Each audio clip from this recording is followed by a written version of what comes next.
Hello everyone. Before we start, make sure to like and subscribe to the channel, and leave a comment with where you're from and what time you're watching. That way, YouTube will keep showing you stories just like this one. Now, let's begin. Anyone who has ever lived in a quiet neighborhood knows how much you take the silence for granted. My little house on Birchwood Lane sat at the end of a cul-de-sac in rural Ohio, the kind of place where people wave from their porches and nobody locks their doors. I had moved there right after my divorce was finalized in the spring of 2023, needing somewhere cheap and peaceful to rebuild my life. At 34, with a nursing job at the county hospital and a fresh start ahead of me, I thought I had found exactly what I needed. The house was small, maybe 900 square feet, with peeling yellow paint and a backyard that backed up against a stretch of woods. My only neighbor was a man named Earl Pritchard, who lived about 50 yards to my left in a gray ranch-style home with an American flag hanging limp from his porch. For the first 3 months, we barely exchanged more than a nod. He seemed like a typical retired guy, maybe late 60s, always tinkering with something in his garage or sitting on his porch with a beer. I had no reason to think anything would ever go wrong. The problem started because of his dog, a massive Rottweiler mix named Duke that had to weigh at least 120 pounds. Earl let that animal roam free constantly. No leash, no fence, nothing to stop it from wandering wherever it pleased. The first few times Duke showed up in my yard, I just shooed him away and figured Earl would get the message. But then Duke started getting aggressive, barking and lunging at me when I tried to get to my own car in the morning.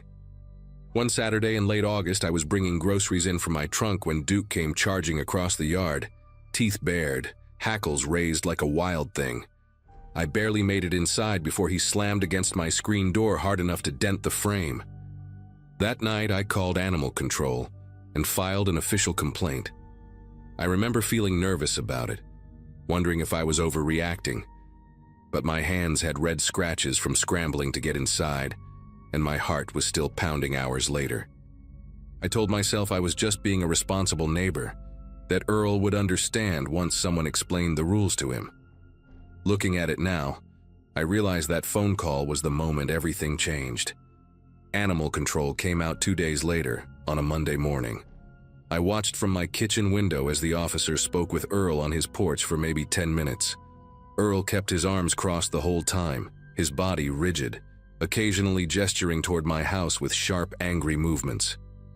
When the officer left, Earl stood there staring at my window for a long moment before going back inside. I told myself it was fine, that he was just annoyed and would get over it. That night, Duke was finally on a chain in Earl's backyard, and I actually felt relieved, like the whole situation had been resolved with minimal drama. I went to bed early, exhausted from a double shift, and slept better than I had in weeks. The next morning, I woke up around 6 to get ready for work, made my coffee, and stepped out onto my front porch to check the weather like I always did. That was when I saw it.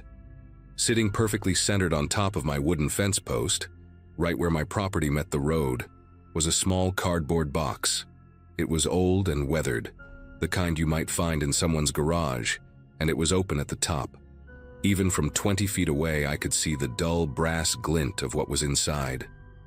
I walked over slowly, my bare feet cold against the dewy grass, and when I got close enough to look inside, my breath caught in my throat. The box was filled with loose ammunition, maybe 40 or 50 rounds of what looked like shotgun shells mixed with smaller caliber bullets, all jumbled together like someone had dumped them from a drawer. There was no note, no explanation, nothing to indicate where it came from or why it was there. But I knew. I stood there in my pajamas, the morning birds singing like nothing was wrong, and I felt this cold knot form in my chest that would not go away for months. I took pictures with my phone, my fingers clumsy and stiff, then brought the box inside and set it on my kitchen counter. Part of me wanted to believe it was some kind of mistake, that maybe a hunter had left it there by accident or some teenagers were playing a prank. But the placement was too deliberate, too precise, right at the entrance to my property where I would absolutely see it first thing. I called in sick to work that day, something I almost never do, and spent the morning sitting at my kitchen table trying to decide what to do. By noon, I had convinced myself I was being paranoid. By evening, I knew I was not. I was watering the small patch of tomatoes I had planted near my back porch, trying to force some normalcy into my day, when I heard Earl's screen door slam shut. I looked up and saw him walking toward the fence line that separated our properties, moving with this slow, deliberate pace that made my stomach tighten. He stopped about 10 feet away from me, close enough that I could see the gray stubble on his jaw and the deep lines around his pale blue eyes. For a moment, neither of us said anything. Then he smiled, but it was the kind of smile that had no warmth in it whatsoever, just a slight pulling back of his lips that showed his yellowed teeth. His voice was calm, almost friendly, when he finally spoke.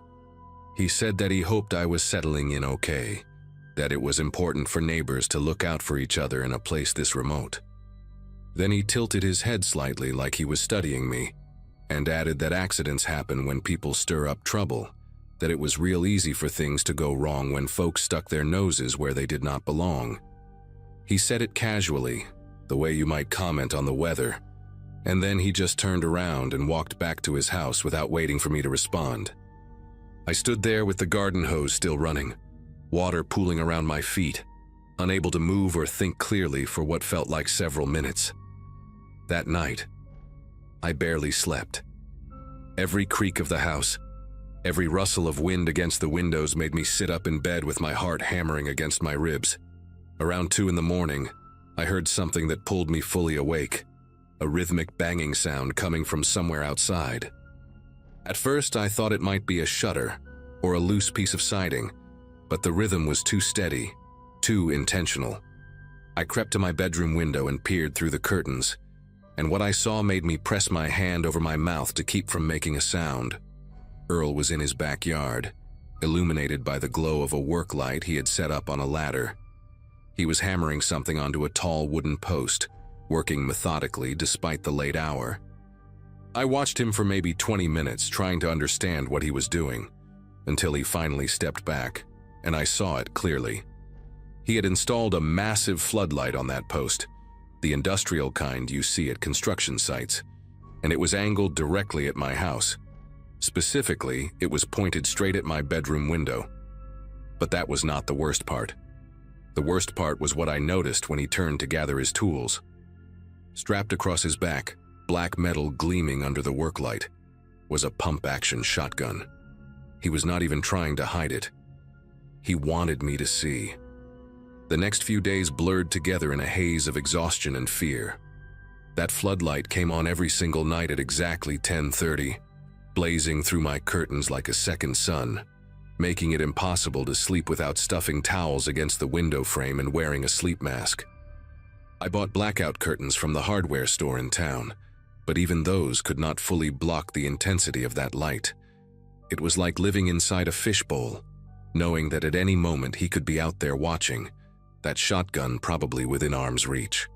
I called the police on the 3rd day, explained everything from the ammunition, to the threat, to the floodlight situation. A deputy came out, a young guy named Fowler who seemed sympathetic but kept using phrases like civil matter, and no direct threat, and freedom to install lights on his own property. He said he would go talk to Earl, maybe encourage him to be more neighborly, but there was nothing illegal about outdoor lighting or owning firearms. I watched from my window as Deputy Fowler stood on Earl's porch for less than 5 minutes before driving away. That night, Earl added a second floodlight. This one was aimed at my driveway, so bright that it triggered the automatic sensor on my porch light and kept it burning all night long. My electricity bill that month was almost double what it usually was, but that felt like the least of my problems. I started changing my routines, leaving for work earlier and coming home later, parking on the far side of my house where the lights could not reach, entering through my back door like a thief in my own home. My coworkers noticed the dark circles under my eyes, the way I jumped at sudden noises, and I made up excuses about insomnia and stress from the divorce. How do you explain to someone that your neighbor is waging a silent war against you? that you are being terrorized in ways that do not technically break any laws. I thought about selling the house, but I had put every cent of my savings into the down payment, and the market in that area was terrible. I thought about confronting Earl directly, maybe appealing to whatever humanity might still exist in him, but every time I considered it, I remembered that cold smile and those words about accidents happening. One Thursday evening, I came home from a 12-hour shift to find a dead rabbit on my front steps. Its neck was clearly broken, the body still warm, and it had been placed right in front of my door with its glassy eyes staring up at the sky. There was no way to prove Earl had put it there. There was no way to prove anything. I buried the rabbit in my backyard with shaking hands and cried for the first time since this whole nightmare began. Not just from fear, but from the overwhelming helplessness of being trapped in a situation with no visible way out. 2 weeks passed in that same terrible pattern, the lights blazing every night, Earl appearing on his porch whenever I stepped outside, always with that shotgun cradled in his arms or propped against the railing within easy reach. He never said another word to me after that first warning, never needed to. His presence alone was the message, constant and suffocating, a reminder that he was watching and waiting for something I could not quite name. I installed security cameras, 4 of them covering every angle of my property, and started keeping a detailed log of every incident with dates and times and photographs. My phone was filled with hundreds of pictures of Earl standing on his porch, of the floodlights burning through the darkness, of Duke straining against his chain and barking furiously whenever I appeared. I showed everything to a lawyer in town, a woman named Gloria Ashworth who had been practicing for 30 years, and she told me the honest truth. Without a direct physical threat or actual violence, there was very little the law could do. I could try for a restraining order, but standing on your own porch with a legal firearm was not grounds for one. She suggested I document everything and hope he eventually crossed a line that would give me legal standing.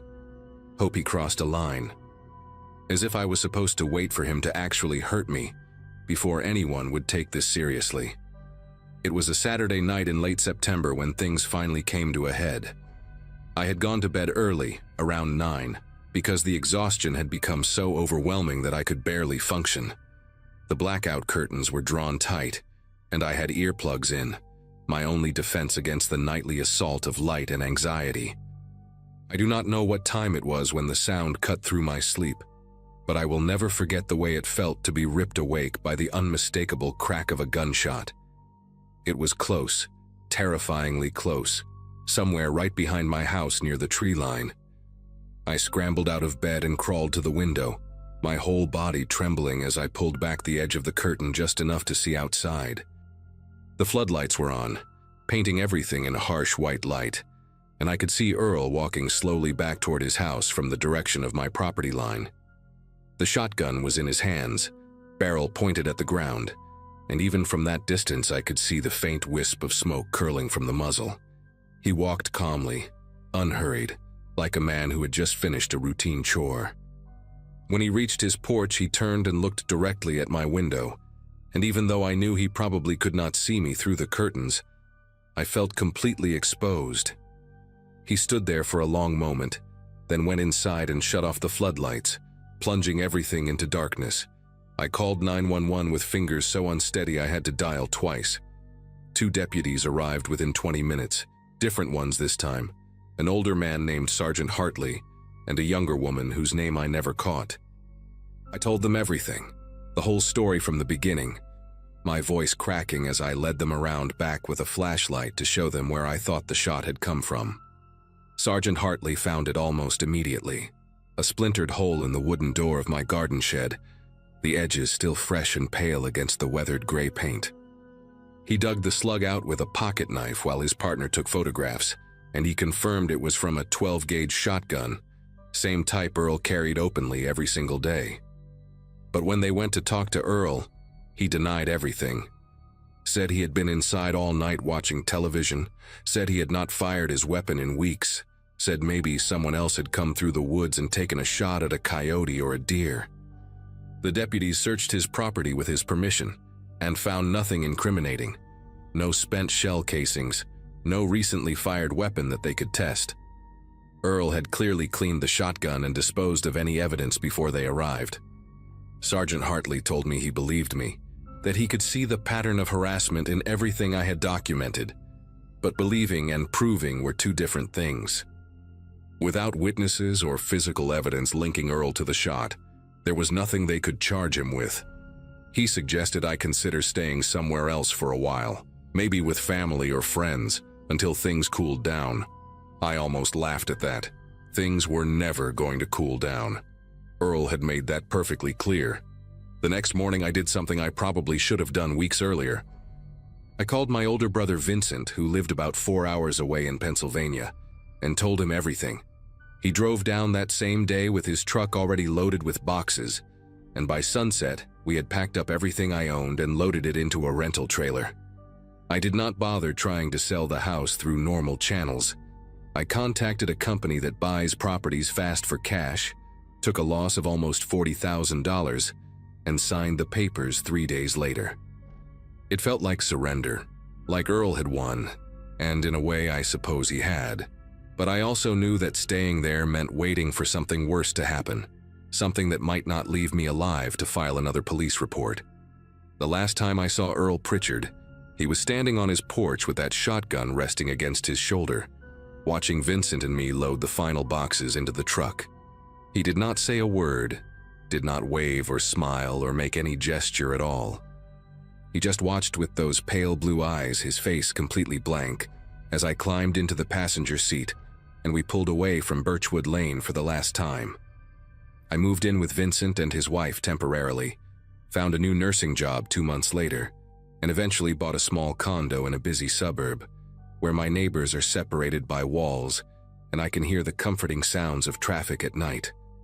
I still check the locks 3 times before bed. I still flinch at loud noises. And sometimes when I close my eyes, I can still see that wisp of smoke curling from the barrel of his gun and feel his gaze fixed on my window through the darkness.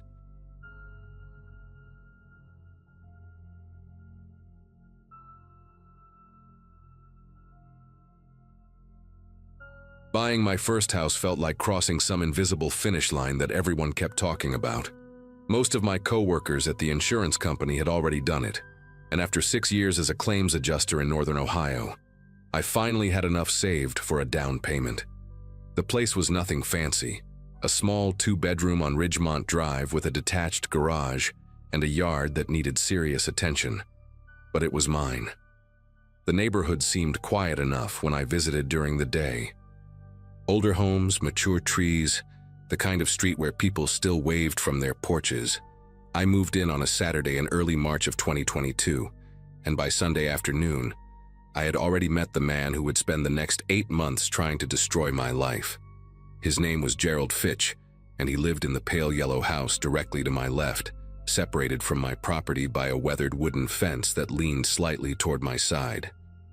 The fence became our first battlefield, though I did not know it would be a war. During my initial walkthrough with the realtor, she had mentioned that the fence was technically on the property line. Shared responsibility, she said. Nothing unusual. A few posts had rotted at the base and one section sagged badly enough that you could see straight into Gerald's backyard. My second week in the house, I knocked on his door to introduce myself and discuss splitting the repair cost. Gerald answered wearing a tucked-in polo shirt despite it being a cold Wednesday evening, his gray hair combed back with precision, wire-rimmed glasses sitting low on a nose that looked like it had been broken more than once. He must have been somewhere in his early 60s. He listened to my proposal without blinking, then told me the fence was entirely my problem because it leaned toward my property.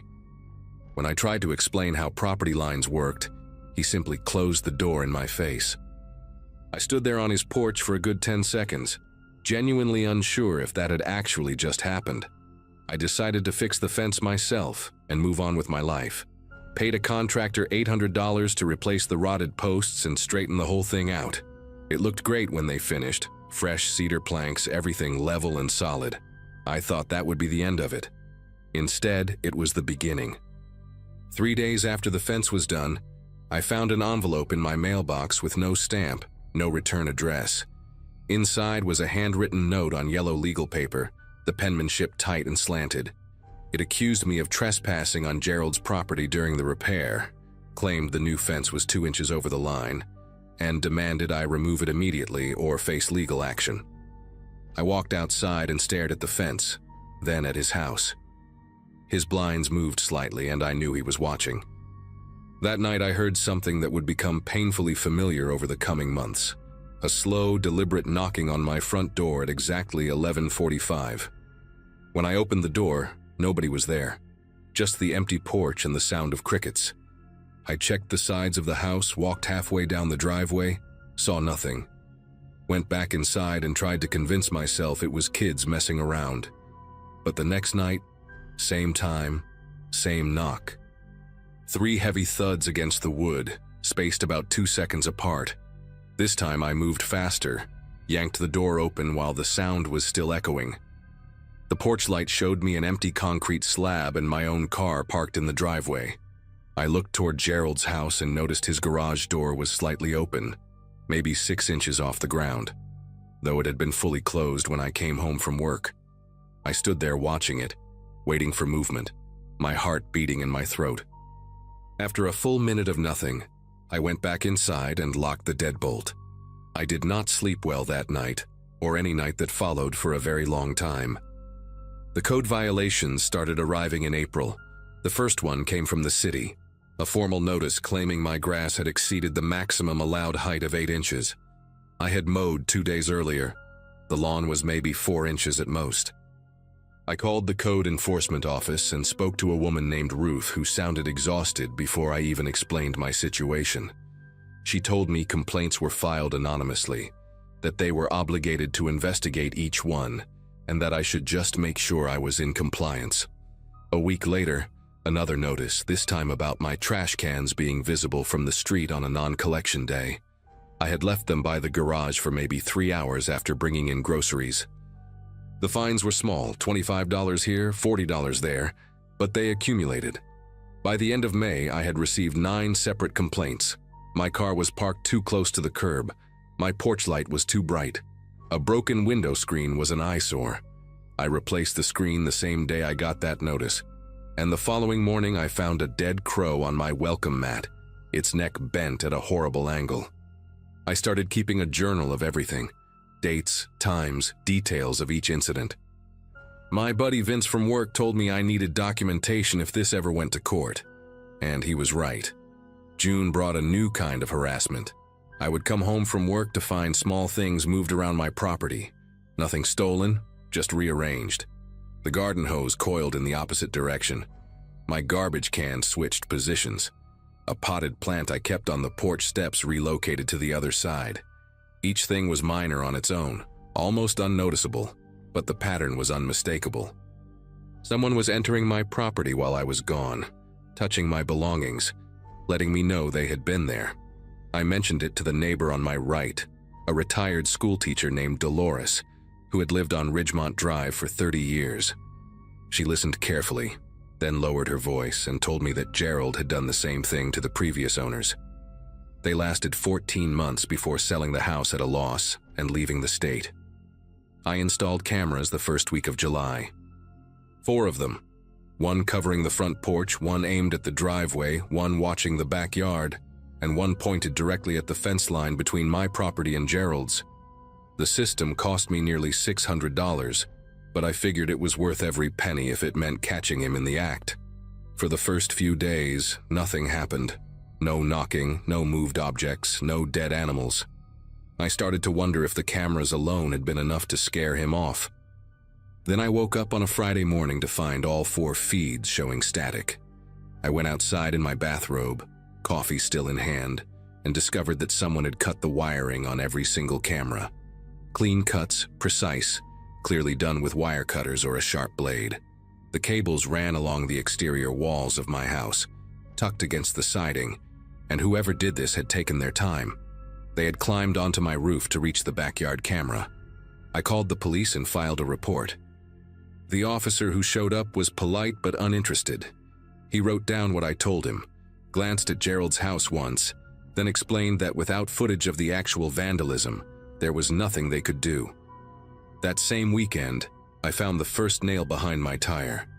It was a 3-inch framing nail, the kind you buy in bulk at hardware stores, positioned perfectly behind my rear driver's side wheel. If I had backed out without looking, it would have punctured the tire within seconds. I photographed it, added it to my journal, and started checking my car every morning before work. Over the next 3 weeks, I found 7 more nails in various spots around my vehicle. Behind tires, under the car, once balanced on top of my windshield wiper like a message. I bought a cheap dash cam that recorded to an internal memory card, hoping to catch something, but the angle only covered what was directly in front of the car. Meanwhile, the nighttime knocking returned. Always between 11:30 and midnight. Always 3 slow thuds. Always nobody there when I opened the door. I started sleeping with a baseball bat next to my bed. My appetite disappeared. I lost 12 pounds in 6 weeks and had to punch a new hole in my belt just to keep my pants up. The message appeared on a Monday in late August.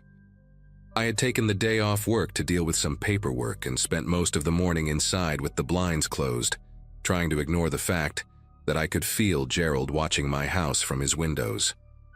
Around 2 in the afternoon, I went out to check the mail and decided to walk along the fence line to see if there was any new damage. That was when I saw it. Carved into the wood on my side of the fence, directly facing my bedroom window, were 4 words that stopped me cold. Move or bleed. The letters were deep, gouged into the cedar with something sharp, each one about 6 inches tall. The wood shavings were still fresh on the ground, pale and curled like tiny bones. He had done this recently, probably while I was inside, maybe even while I was eating lunch 10 feet away. I took pictures from every angle, my hands trembling so badly that half the shots came out blurred. Then I called the police again and waited 45 minutes for a cruiser to show up. The officer this time was different from the first one. Younger, with a shaved head and a bored expression that never changed no matter what I showed him. He looked at the carving, took a few notes, and asked if I had any proof that my neighbor had done it. I explained the history, the complaints, the cameras, the nails, all of it. He nodded slowly and said this sounded like a civil dispute, that I should consider talking to a lawyer about a restraining order. When I pointed out that the message was clearly a threat, he shrugged and said it could be interpreted different ways. Maybe it was a warning about something else entirely. Maybe someone was playing a prank.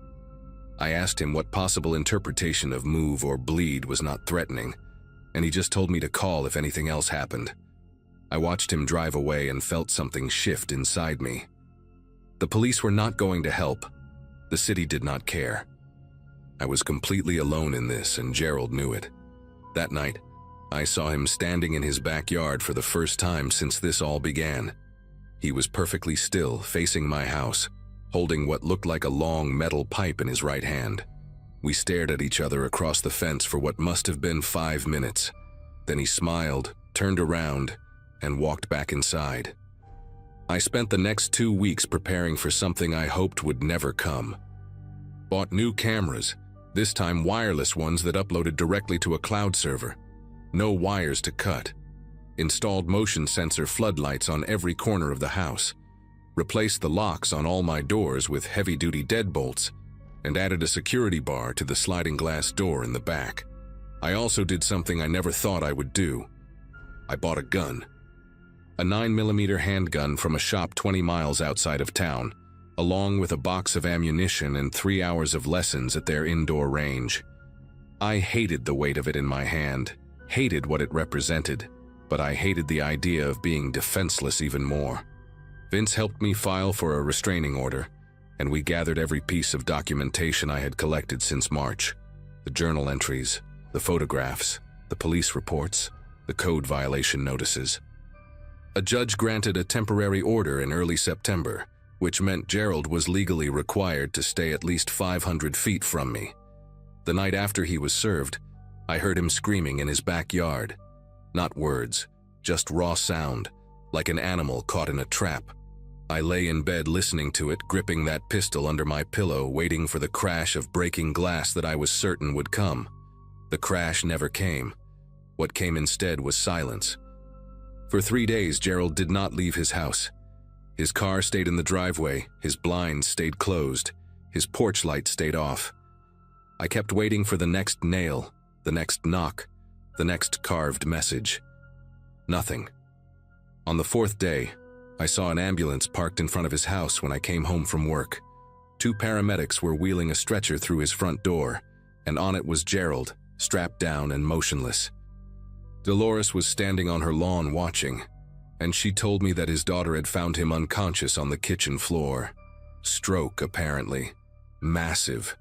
He survived, but barely. I learned later from a mutual neighbor that he was moved to a long-term care facility somewhere downstate, unable to walk or speak. His daughter put the house up for sale a month later. I never saw Gerald Fitch again. Sometimes I drive past that facility when I am in the area, and I slow down just a little, wondering if he is still in there, still aware, still remembering the man next door he tried so hard to break. The new neighbors are a young couple with a toddler. They wave when they see me. I wave back, but I have never taken down the cameras, and I still check behind my tires every single morning before I leave for work. Some habits, once learned, are impossible to forget.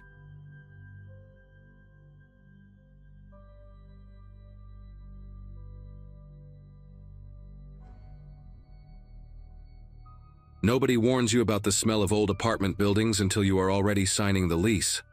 That was my situation in early March of 2023, standing in the cramped office of the Belmont Gardens complex in Columbus, Ohio, handing over my deposit check to a woman named Faye, who had inch-long acrylic nails painted with tiny American flags.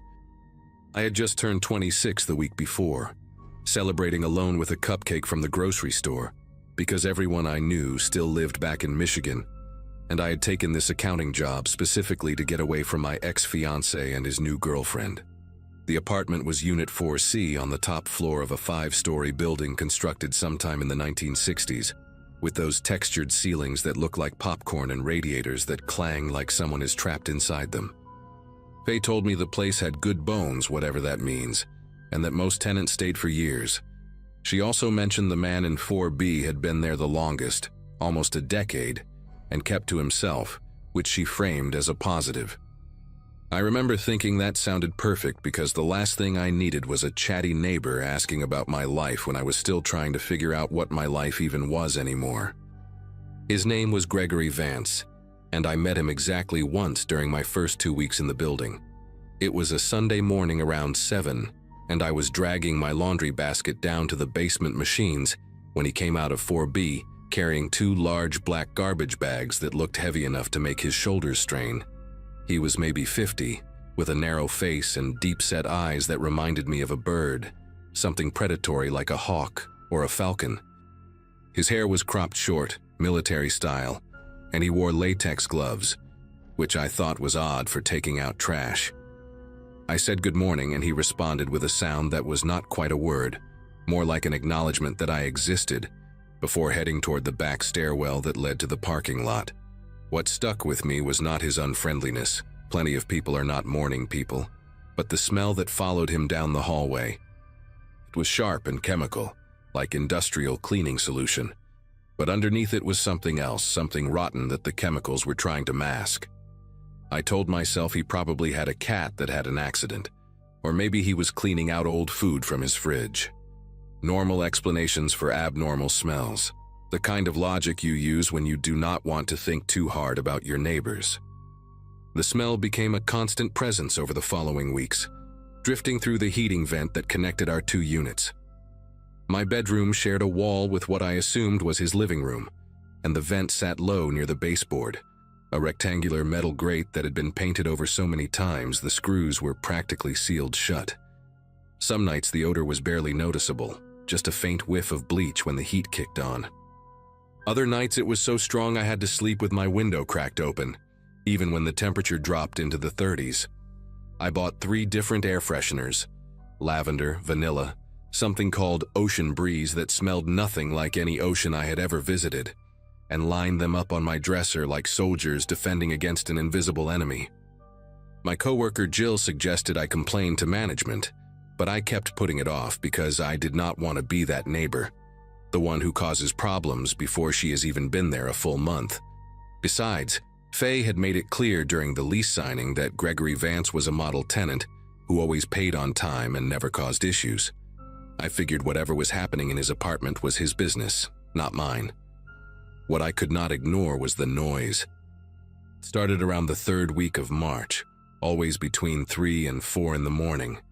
A heavy dragging sound that came through the wall like someone was pulling furniture across the floor. The first time it woke me, I lay there in the dark with my heart pounding, trying to convince myself it was just the building settling, or maybe pipes expanding in the walls. But pipes do not drag. Pipes do not stop and stop again like something heavy is being repositioned. I would hear it for maybe 10 or 15 minutes, then silence, then the sound of his front door opening and closing. From my bedroom window, I could see the parking lot below, and I started watching for him on those nights. This pale figure in dark clothes loading those same black garbage bags into the trunk of a beige sedan that looked like it had not been washed in years. He always drove away before dawn and came back empty-handed around 7, just as the early risers in the building were leaving for work. I told myself he was probably a night shift janitor, or maybe worked at a meat processing plant, something that would explain both the hours and the smell. I was very good at telling myself things back then, constructing explanations that let me go back to sleep. April came with warmer weather, and a building-wide notice taped to everyone's door announcing a plumbing inspection scheduled for the 15th.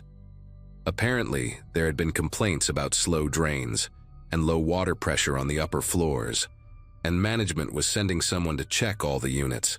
I remember feeling relieved because it meant someone official would be entering Gregory's apartment, someone who might notice if anything was wrong in there. The inspection was set for a Saturday, and I made sure to be home, finding excuses to linger in my kitchen with the door cracked open so I could hear what was happening in the hallway. The maintenance worker was a young guy named Danny, who looked barely out of high school, with a patchy beard and a toolbox that seemed too heavy for his skinny arms. He started on the first floor and worked his way up, knocking on doors and spending maybe 15 minutes in each unit. When he got to the 4th floor around 2 in the afternoon, I watched through my peephole as he knocked on 4B. Gregory answered after a long pause, and I could only see a sliver of his face through the gap, but something about his posture looked tense, coiled, like an animal that does not want to let a stranger into its territory. Danny was inside 4B for almost 40 minutes, way longer than any other unit. I pretended to wash dishes, then pretended to organize my pantry, all while straining to hear anything through the wall. There were muffled voices, the clang of pipes being tested, and then silence for a stretch that felt endless. When Danny finally emerged, his face had changed. The casual boredom he had carried from unit to unit was gone, replaced by something tight around his eyes and mouth, like he was working hard to keep his expression neutral. He knocked on my door next, and when I let him in, his hands were not quite steady as he checked my bathroom sink and shower drain. I asked him if everything was okay, trying to sound casual, and he gave me this look that I still think about sometimes. A look that said he wanted to tell me something but could not find the words, or maybe did not have the authority. What he actually said was that the building had some older pipes that needed attention, nothing urgent. But as he was packing up his tools, he muttered something under his breath that I almost missed. He said, "That guy next door, his drain, there was something in it." I asked him what he meant, and he just shook his head and said it was probably nothing, probably just rust or old residue. But the way he said probably made it sound like he did not believe it himself. That night I could not sleep. I lay in bed staring at the ceiling, listening to every creak and groan of the old building, hyper-aware of the walls separating me from 4B. Around 1 in the morning, I heard Gregory's door open and close, followed by his footsteps heading toward the back stairwell. I got up and went to my window, pulling the curtain aside just enough to see the parking lot. There he was, same dark clothes, same hunched posture, loading not 1 but 3 garbage bags into his trunk. They looked heavier than usual, and he struggled with the last one, having to shift his grip twice before he could swing it into the car. I watched him drive away, his taillights disappearing down the street, and I stood there for a long time after he was gone, my bare feet cold on the hardwood floor. Something had shifted in my mind that day, some barrier between normal and not normal that I had been carefully maintaining. Danny's face when he came out of that apartment, the way his hands trembled when he checked my drains, the thing he almost told me but did not, all of it was circling in my head like water that would not go down. I went back to bed, but I did not close my eyes. I just waited for the sound of his car returning, which it did around 5:30, the engine cutting off in the pre-dawn quiet. The police showed up 3 days later, on a Tuesday morning when I was getting ready for work. I heard the knock on Gregory's door first, firm and official, the kind of knock that does not take no for an answer. I crept to my peephole and saw 2 officers in uniform, a man and a woman, standing in the hallway with their hands resting on their belts. Gregory opened his door only a few inches, and I could hear fragments of their conversation, words like complaints and disturbance, and just routine questions. His voice was calm, almost eerily so, like he had been expecting this and had rehearsed his answers. The officers did not seem satisfied, but they also did not push their way in, and after maybe 10 minutes they moved on to knock on my door. I opened it with what I hoped was a confused expression, the innocent neighbor who had no idea what was happening. The female officer, whose name tag read Nunez, asked if I had heard any strange noises coming from 4B, particularly at night. I hesitated for just a second too long, and I saw her eyes sharpen, catching that pause. I told her about the dragging sounds, about the odd hours Gregory kept, about the smell that came through my vent. She wrote everything down in a small notebook, her pen moving in quick strokes. And when she looked up at me, there was something in her expression that made my throat tight. She thanked me for my time and told me to call if I noticed anything else, handing me a card with her direct number. After they left, I stood in my doorway and watched them knock on 4A, then head downstairs to continue their rounds. Gregory's door stayed shut, but I could feel him in there, just on the other side of that thin wall, listening. I called in sick to work that day because there was no way I could concentrate on spreadsheets and budget reports with everything that was happening. Instead, I sat on my couch with the blinds half closed, watching the hallway through my peephole every time I heard footsteps. Gregory did not leave his apartment all morning. Around noon, I heard sounds coming through the wall, drawers opening and closing, the thump of objects being moved around, a rhythm that sounded frantic and purposeful at the same time. He was packing. I knew it with a certainty that sat heavy in my chest. The same way you know a storm is coming before you see the clouds.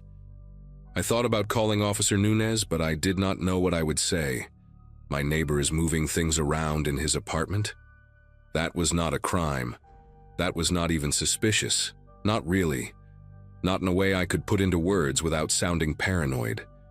So I just waited, my phone in my hand with her number pulled up on the screen, my thumb hovering over the call button like it was a trigger I was not ready to pull. The sounds continued for hours, and somewhere around 3 in the afternoon, I heard the unmistakable noise of a suitcase with wheels being rolled across a hardwood floor. He left at 4:17. I know the exact time because I was watching the clock on my microwave when I heard his door open. I rushed to my peephole and saw him standing in the hallway with a single black rolling suitcase and a duffel bag slung over his shoulder. He was wearing a baseball cap pulled low over his forehead, something I had never seen him wear before, like he was trying to hide his face. What made me hold my breath was the way he looked at my door before he turned toward the stairwell. A long, deliberate stare that seemed to last forever, even though it was probably only a few seconds. It was like he knew I was watching. Then he was gone, his footsteps echoing down the stairs, and a minute later I heard a car engine start in the parking lot. I ran to my window just in time to see his beige sedan pull out of its spot and turn onto the main road, heading north toward the highway. My heart was beating so hard I could feel it in my temples. I stood there for maybe 5 minutes, staring at the empty parking spot where his car had been, before I noticed something that made the air feel thin in my lungs. His apartment door, the door to 4B, was still slightly open, Not all the way, just an inch or two, like he had been in such a hurry that he forgot to pull it shut behind him, or like he did not care anymore whether it was locked. I told myself I was not going to go in there. I said it out loud, actually, standing in my kitchen with my back pressed against the refrigerator like it could somehow anchor me to sanity. This was a matter for the police, not for a 26-year-old accountant who had only lived in this building for 6 weeks. I should call Officer Nunez, report that Gregory had fled, let the professionals handle whatever was behind that door. That was the smart thing to do, the safe thing, the thing any reasonable person would do. But the door was right there, maybe 15 feet from my own, and it was open, and I had been smelling whatever was in that apartment for weeks now, waking up to dragging sounds at 3 in the morning, watching him load those heavy bags into his trunk, like a man with something to hide. I needed to know. The not knowing had been eating at me since the day I moved in, this constant low-grade anxiety that lived in the back of my skull, and now the answer was just a few steps away. I grabbed my phone, made sure it was charged, and walked to my door before I could talk myself out of it. The hallway was empty and silent, the late afternoon light filtering through the window at the end of the corridor, making everything look gold and somehow wrong. The smell hit me before I even pushed the door all the way open. It was the same chemical odor I had been breathing through my vent for weeks, but concentrated now, so thick it felt like a physical presence. Underneath it was something worse, something sweet and rotten that made my eyes water and my gag reflex kick in. I pulled my shirt up over my nose and stepped inside, my free hand already reaching for my phone to dial 911.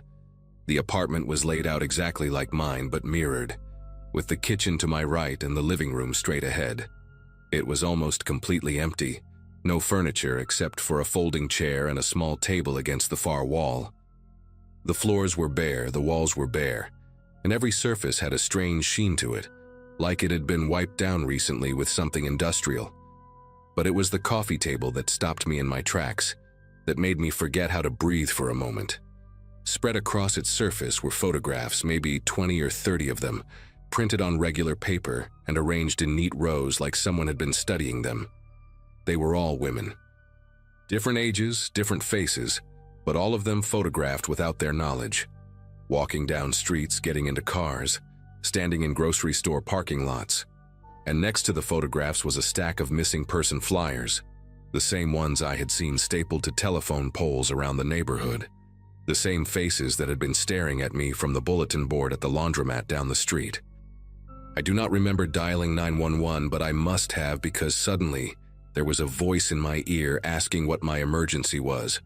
I backed out of the apartment without touching anything else, my legs moving on autopilot while my brain tried to process what I had just seen.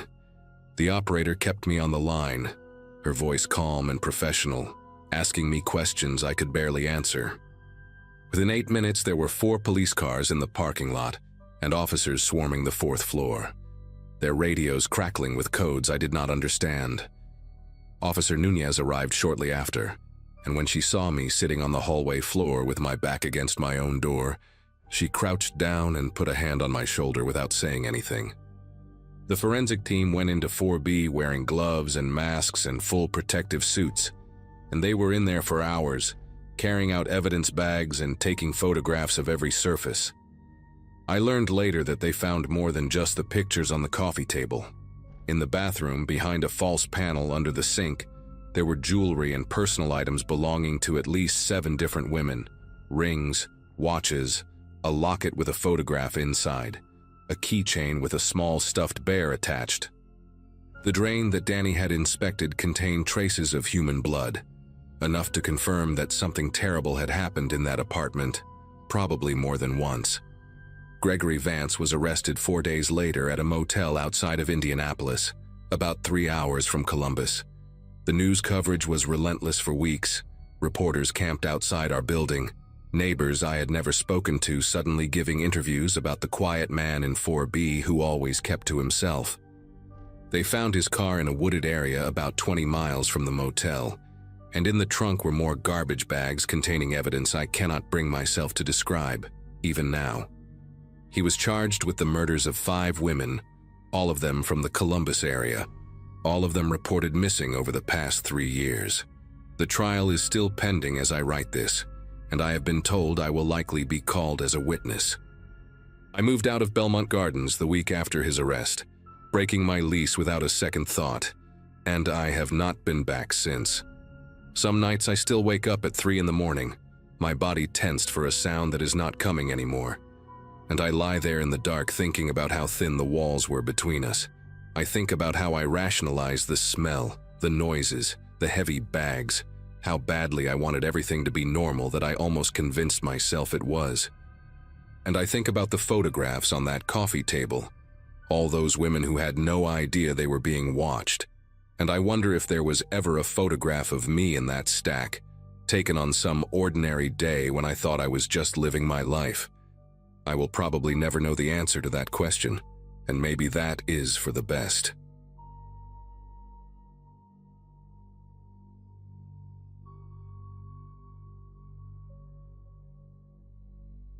My girlfriend and I had been splitting rent for almost 5 years when she decided Portland was too rainy and too boring, and that some guy she met at a yoga retreat was neither of those things. So there I was, 10 years out of high school, signing a lease on a small 2-bedroom house in a quiet neighborhood outside of Charlotte, North Carolina. It was the kind of street where people waved from their driveways and left Christmas decorations up until February. The house itself was nothing special. Beige siding, a patchy front lawn, a creaky back porch, but it was mine. I remember pulling into the driveway that first Saturday morning in March of 2023, my Subaru packed with everything I owned, feeling that strange mix of freedom and loneliness that comes with starting over. The moving truck was supposed to arrive by noon, and I was already sweating through my shirt trying to haul boxes from my car when I heard someone call out from the yard next door. His name was Leonard Marsh, and he came jogging over before I even had a chance to set down the box I was carrying. He looked to be somewhere in his mid-50s, with thinning gray hair combed neatly to one side, and the kind of pale blue eyes that seemed just a little too focused when he looked at you. He was wearing khaki shorts and a tucked-in polo shirt despite the fact that it was barely 60 degrees outside. Leonard shook my hand firmly, maybe a beat too long, and told me how glad he was to finally have someone in the house. Said it had been empty for almost 8 months, and that empty houses attracted the wrong kind of attention. He offered to help me unload, and before I could politely decline, he was already grabbing a box from my trunk. I remember thinking he was just one of those overly friendly neighbor types, the kind who brings casseroles and knows everyone's business. He carried 3 boxes inside, commented on how the previous owner had left the place in decent shape, and told me to knock on his door if I ever needed anything. Anything at all, he said.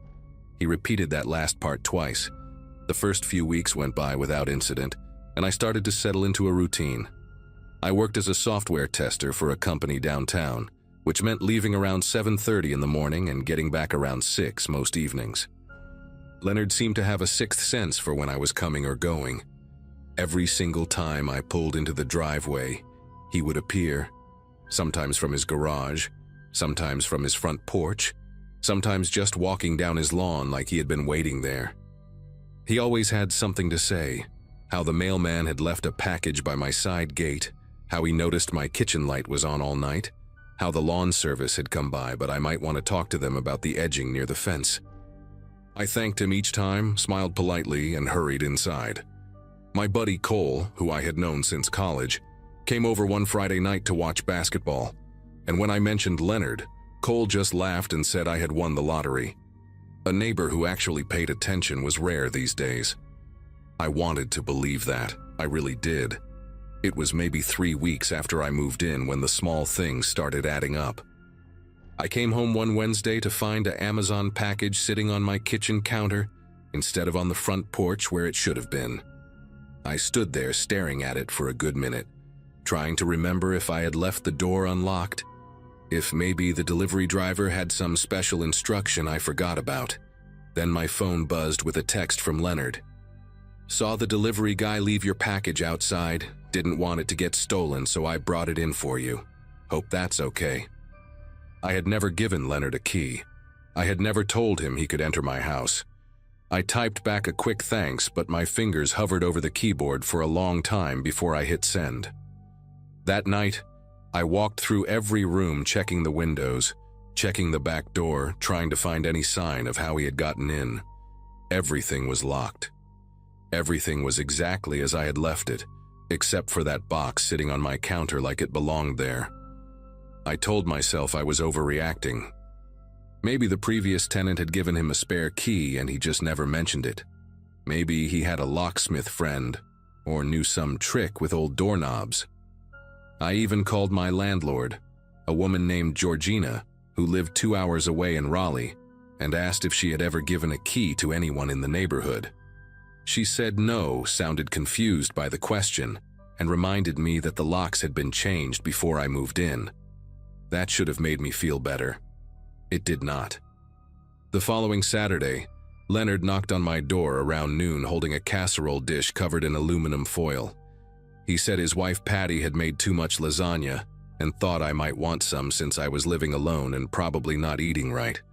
I took the dish and thanked him, and he just stood there in my doorway, leaning slightly to the left like he was trying to see past me into the living room. He asked if I had finished unpacking yet, if I had set up the spare bedroom, if I was thinking about getting a dog for company. Each question felt like a probe, like he was fishing for information. I answered vaguely and said I had to get back to cleaning, and he nodded slowly before turning to leave. Right before he stepped off the porch, he looked back and said, "You know, your living room would look a lot less empty if you moved that TV stand to the wall by the window. Better light that way." I had not invited Leonard inside since moving day. I had not shown him the living room. I had not discussed furniture placement or where I kept my television. Yet he described the exact layout of my space like he had been standing in it recently, like he had walked through and taken notes. I closed the door and locked it, then stood with my back against it, heart pounding in my ears. The lasagna sat on the counter untouched. I threw it away that night, dish and all, and felt guilty about it for reasons I could not explain. The next morning, I went to the hardware store and bought a chain lock for the front door and a sliding bolt for the back. The guy at the register asked if I was having trouble with break-ins, and I just shrugged and said I wanted to be careful. When I got home, Leonard was in his front yard trimming hedges that did not need trimming, and he watched me carry the bag inside without saying a word. His expression was neutral, almost pleasant, but his eyes tracked me the entire way from my car to my door. That night, I slept with the bedroom door locked for the first time since I was a kid afraid of monsters. Only now, the monster lived 30 feet away and knew exactly what was inside my house. 2 days passed without any contact from Leonard, and I started to wonder if maybe I had imagined the whole thing, if the stress of the move and the breakup had turned me paranoid. Then I came home on a Thursday evening and found my front door cracked open about 2 inches. I stood on the porch for a long moment, keys still in my hand, listening for any sound from inside. Nothing. Just the hum of the refrigerator and the distant bark of a dog somewhere down the street. I pushed the door open slowly and stepped inside, checking every room, every closet, every shadow. The house was empty. Nothing was missing, nothing was disturbed, but the chain lock I had installed, the one I had fastened that very morning, was hanging loose. The screws pulled clean out of the frame like someone had yanked it with force. I called Cole and asked him to come over, and he sat with me while I filed a police report. The officer who showed up was a young guy named Reeves, polite but clearly skeptical. He walked through the house, checked the back door, looked at the damaged chain lock, and asked if I had any enemies or ex-girlfriends who might want to mess with me. I told him about Leonard, about the packages, about the comments on my furniture. He wrote it all down but said there was not much he could do without evidence of a crime. "Sounds like you just have a nosy neighbor," he said on his way out. "Might want to get a camera." So I got a camera. I ordered one of those indoor security cameras that connects to your phone, the kind that sends you alerts whenever it detects motion. I set it up in my living room, angled toward the front door, and tested it a dozen times to make sure the view was right. For the first few days, everything was normal. I would check the app during my lunch break and see an empty room, The same couch, the same TV stand, the same afternoon light filtering through the blinds. I started to relax a little. Maybe Officer Reeves was right. Maybe Leonard was just a lonely old man with boundary issues, and I was letting my imagination run wild. Then Friday came. I remember the exact moment because I was in a meeting at work, my phone buzzing in my pocket with a motion alert. I ignored it at first, figured it was just a shadow or a car passing by outside. But then another alert came, and another. I excused myself and stepped into the hallway, opening the app with a growing sense of dread. The camera feed showed my living room, just like always, except the lens was pointed straight down at the floor. Someone had turned it. Someone had been inside my house, seen the camera, and deliberately angled it away so it would not record them. The timestamp said 2:47 in the afternoon, right in the middle of the workday, right when Leonard knew I would be gone. I left work early that day, telling my manager I had a family emergency. When I pulled into my driveway, Leonard was sitting on his front porch in a wicker chair, a glass of iced tea in his hand, watching me like he had been expecting me. I did not wave. I did not acknowledge him. I went straight inside and locked every door, then walked through the house looking for anything out of place. The camera was exactly as the app had shown, tilted down, pointing at nothing but hardwood floor. But this time, there was something else. Muddy footprints. A trail of them leading from the back door through the kitchen and into the living room, then back the same way. The mud was still damp, reddish-brown, the kind of clay soil you find in backyards around here after a good rain. It had rained the night before. I followed the prints to the back door and saw that the sliding bolt I had installed was still in place, still locked from the inside. But the window next to it, the small one above the sink that I never thought to secure, was open about 4 inches, just wide enough for someone to reach through and unlock the door from inside. I stood there staring at that window, at those footprints, and felt something cold settle into my chest. He had found another way in. No matter what I did, he kept finding another way in. That night, around 9 o'clock, my phone buzzed with a text from an unknown number. I opened it and felt the air leave my lungs. "Are you traveling again this weekend? Just want to make sure your place stays safe." It was Leonard. I had never given him my phone number. I had never told him I traveled, because I did not. I had not left town since moving in. But he knew my schedule. He knew when I was home and when I was not. He knew the layout of my house, the contents of my cabinets, the angle of my camera. I scrolled up to see if there were any previous messages, but the thread was empty except for that single text, sitting there like a threat wrapped in neighborly concern. I did not respond. I sat on my couch in the dark, every light in the house turned off, watching through the blinds as Leonard's porch light glowed across the yard. Around 11, I saw his silhouette pass by his front window. He paused there for a moment, and even though I could not see his face, I knew he was looking at my house. I knew he could see that my lights were off, that my car was in the driveway, that I was home and awake and terrified. The silhouette moved away, and his house went dark. I did not sleep that night. I sat in my living room with a kitchen knife on the cushion beside me, waiting for a sound that never came. The next morning, I made a decision. I was not going to wait for something worse to happen. I called Georgina and told her I needed to break the lease, that there was a situation with a neighbor that made me feel unsafe. She was understanding, said she had dealt with difficult tenant situations before, and agreed to let me out without penalty, as long as I gave her 2 weeks to find a replacement. Then I called Cole and asked if I could crash on his couch until I found a new place. He said yes without hesitation, and by noon I was packing everything I owned into boxes for the second time in 2 months. I worked fast, throwing clothes into garbage bags, wrapping dishes in newspaper, dismantling furniture I had only just assembled. Every few minutes I glanced out the window, expecting to see Leonard watching from his yard, but his house was quiet. His car was gone from the driveway. I did not know where he was, and that scared me almost as much as knowing. By 4 o'clock, My Subaru was loaded to the roof and a rental trailer was hitched to the back. I did one last walkthrough of the empty house, checking every room, every closet, every window. The place looked exactly as it had when I first arrived. Bare walls, dusty floors, afternoon light slanting through the blinds. I locked the front door, slid the key through the mail slot, and turned to leave. Leonard was standing at the edge of my driveway. I do not know how long he had been there. He was wearing the same khaki shorts and tucked-in polo shirt from the day we met, his hands clasped in front of him like a funeral director. His pale blue eyes moved slowly from my face to the loaded car to the rental trailer, taking it all in. "Leaving so soon?" he asked, his voice soft and almost hurt, like a parent disappointed in a child. I did not answer. I walked past him, close enough to smell the faint scent of soap and something else underneath it, something stale and wrong. He did not move to stop me, did not reach out or block my path, but I felt his gaze on me the entire way to my car. As I opened the driver's door, he spoke again.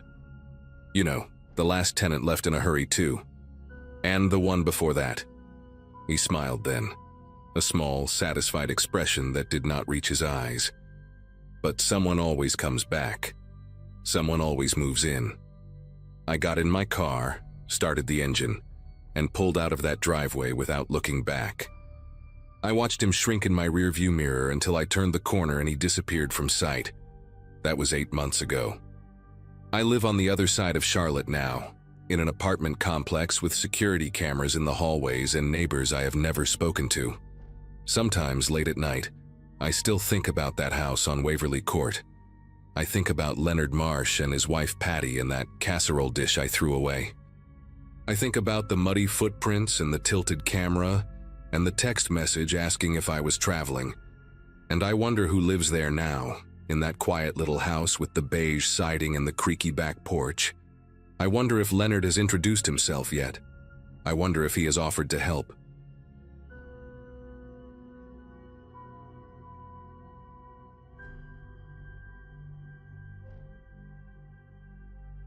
Chester was the kind of dog who made strangers smile on the sidewalk. My golden retriever had been my constant companion since I adopted him from a shelter right after finishing my MBA in 2017. 7 years of morning runs, lazy Sundays, and that ridiculous way he would press his nose against the window whenever I pulled into the driveway.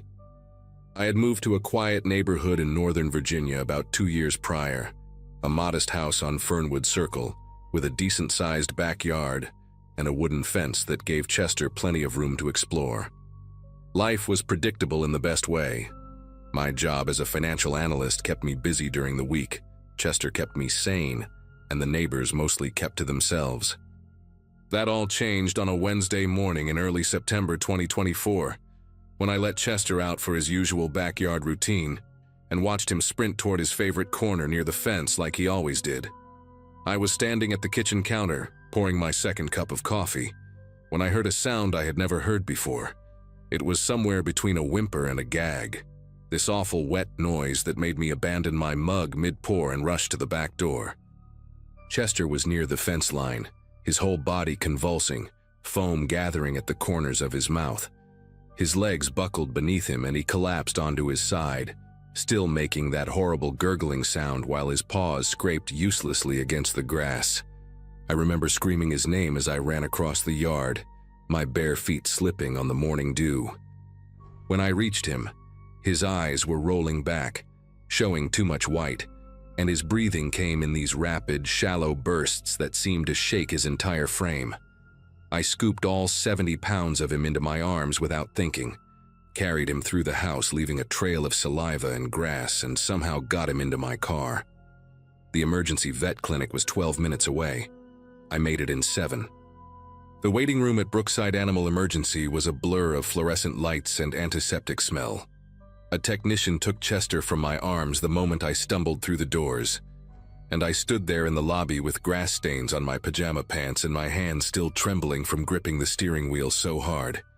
They rushed him to the back, and I just kept staring at the swinging doors, trying to understand what had just happened.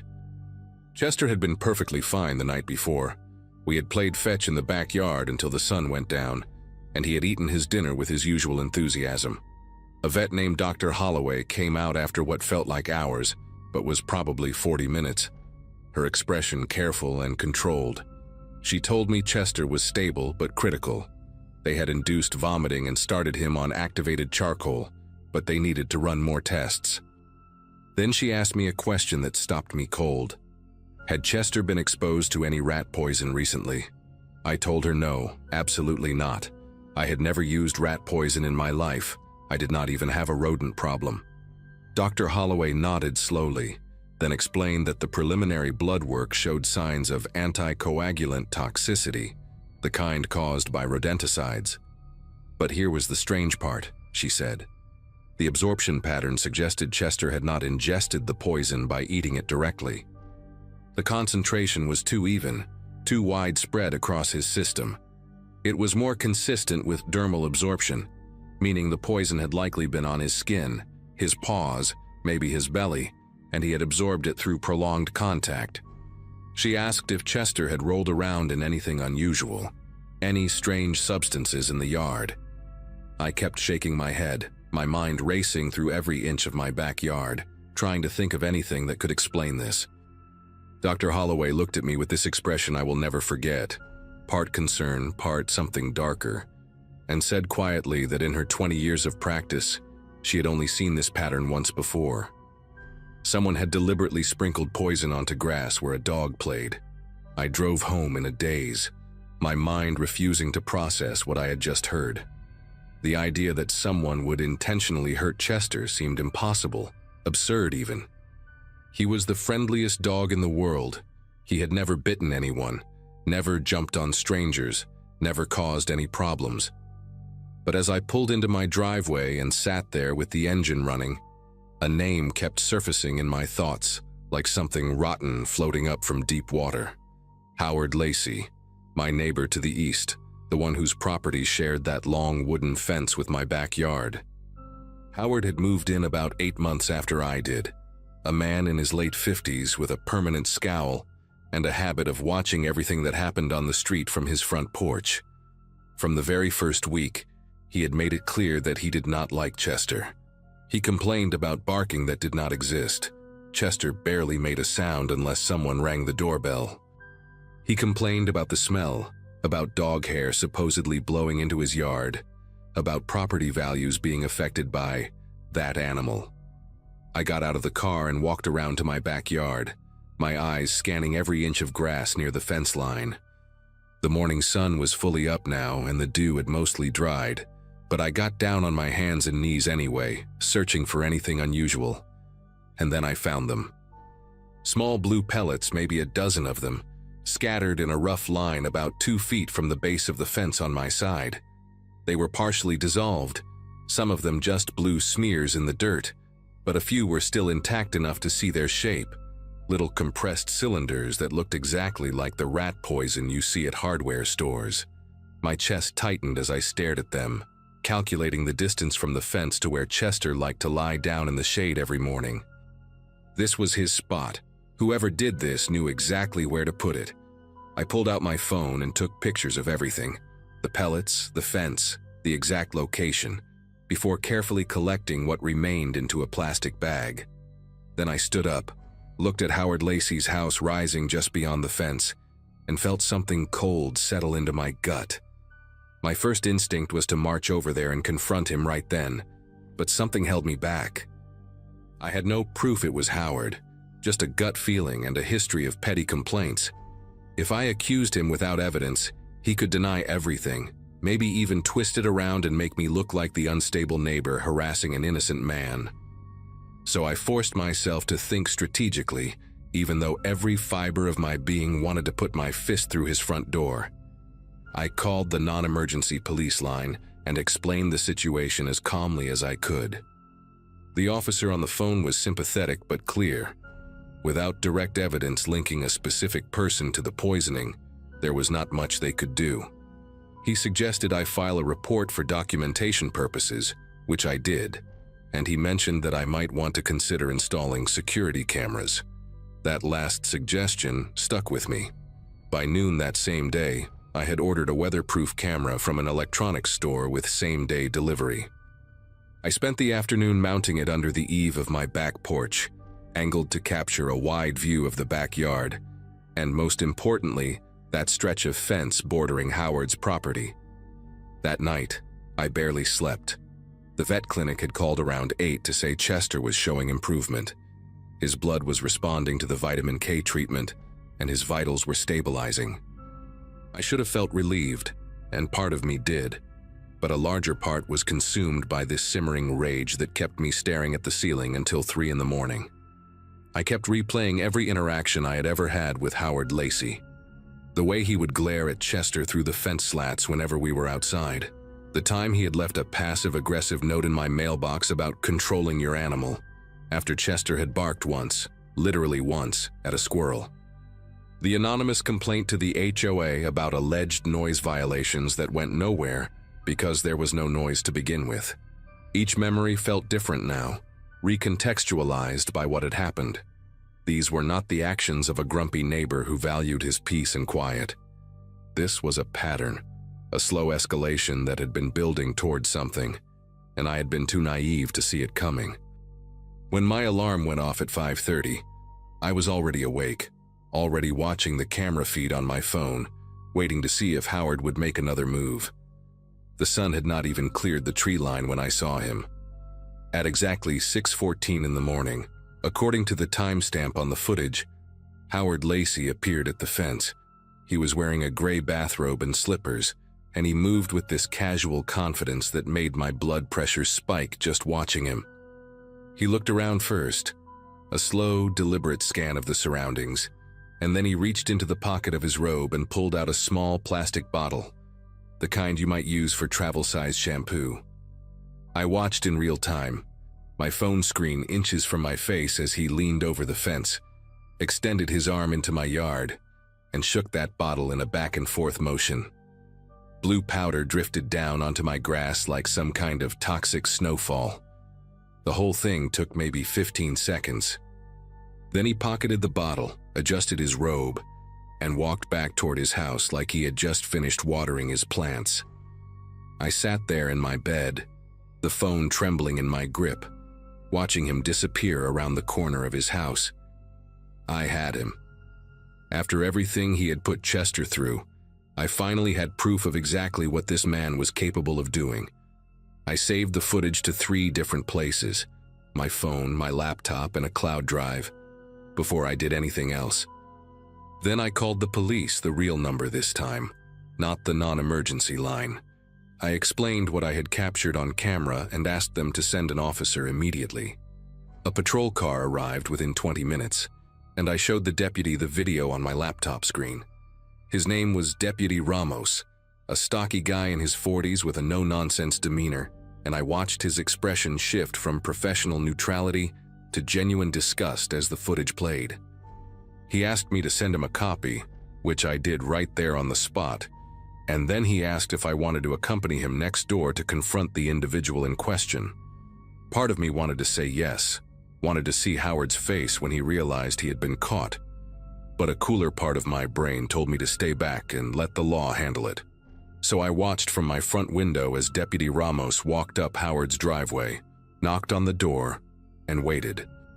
Howard answered in that same gray bathrobe, and even from a distance I could see his posture change the moment he spotted the patrol car parked at the curb. Deputy Ramos spoke with Howard for about 10 minutes on his front porch. I could not hear what was being said, but I could read body language well enough.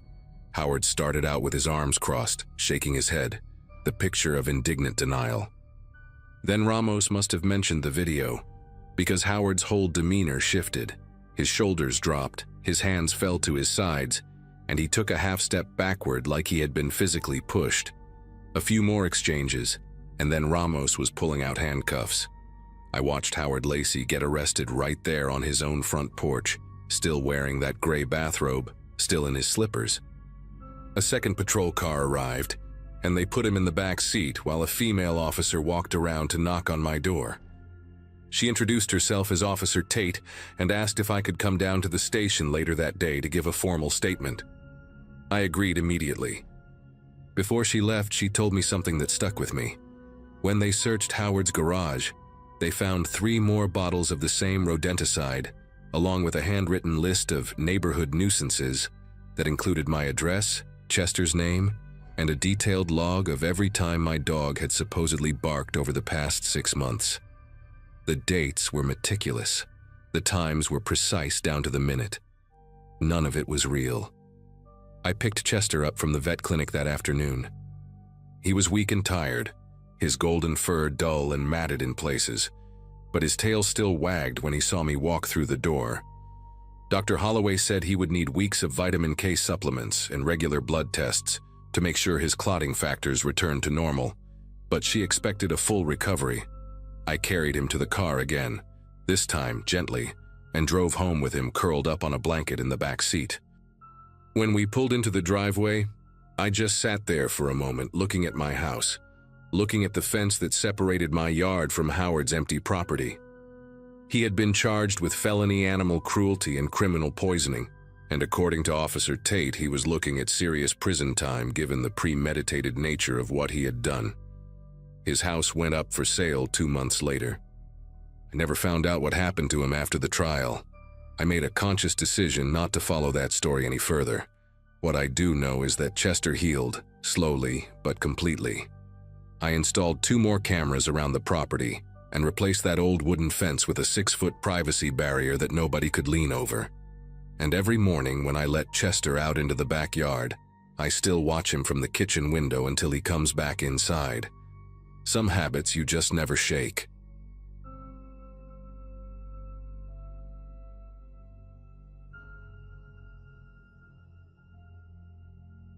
My family had been renting apartments for as long as I could remember, so when my parents finally saved enough for a down payment on an actual house, it felt like we had won some kind of lottery. I was 17 that summer, about to start my senior year, and the idea of having a backyard with a pool seemed almost unreal. We moved into a quiet neighborhood in a suburb outside of Denver, the kind of place where people waved at each other from their driveways and left their garage doors open during the day. The house was a split level with beige siding and a wooden deck that wrapped around to the back, overlooking a decent-sized yard, with an above-ground pool the previous owners had left behind. My younger brother Caleb, who was 13 at the time, immediately claimed the basement bedroom, while I got the room upstairs with a window facing the backyard.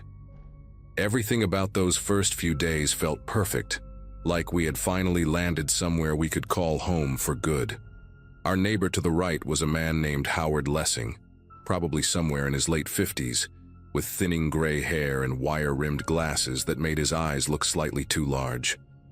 He lived alone in a 2-story colonial that had clearly seen better days, the paint peeling near the gutters and the lawn always just a little too long.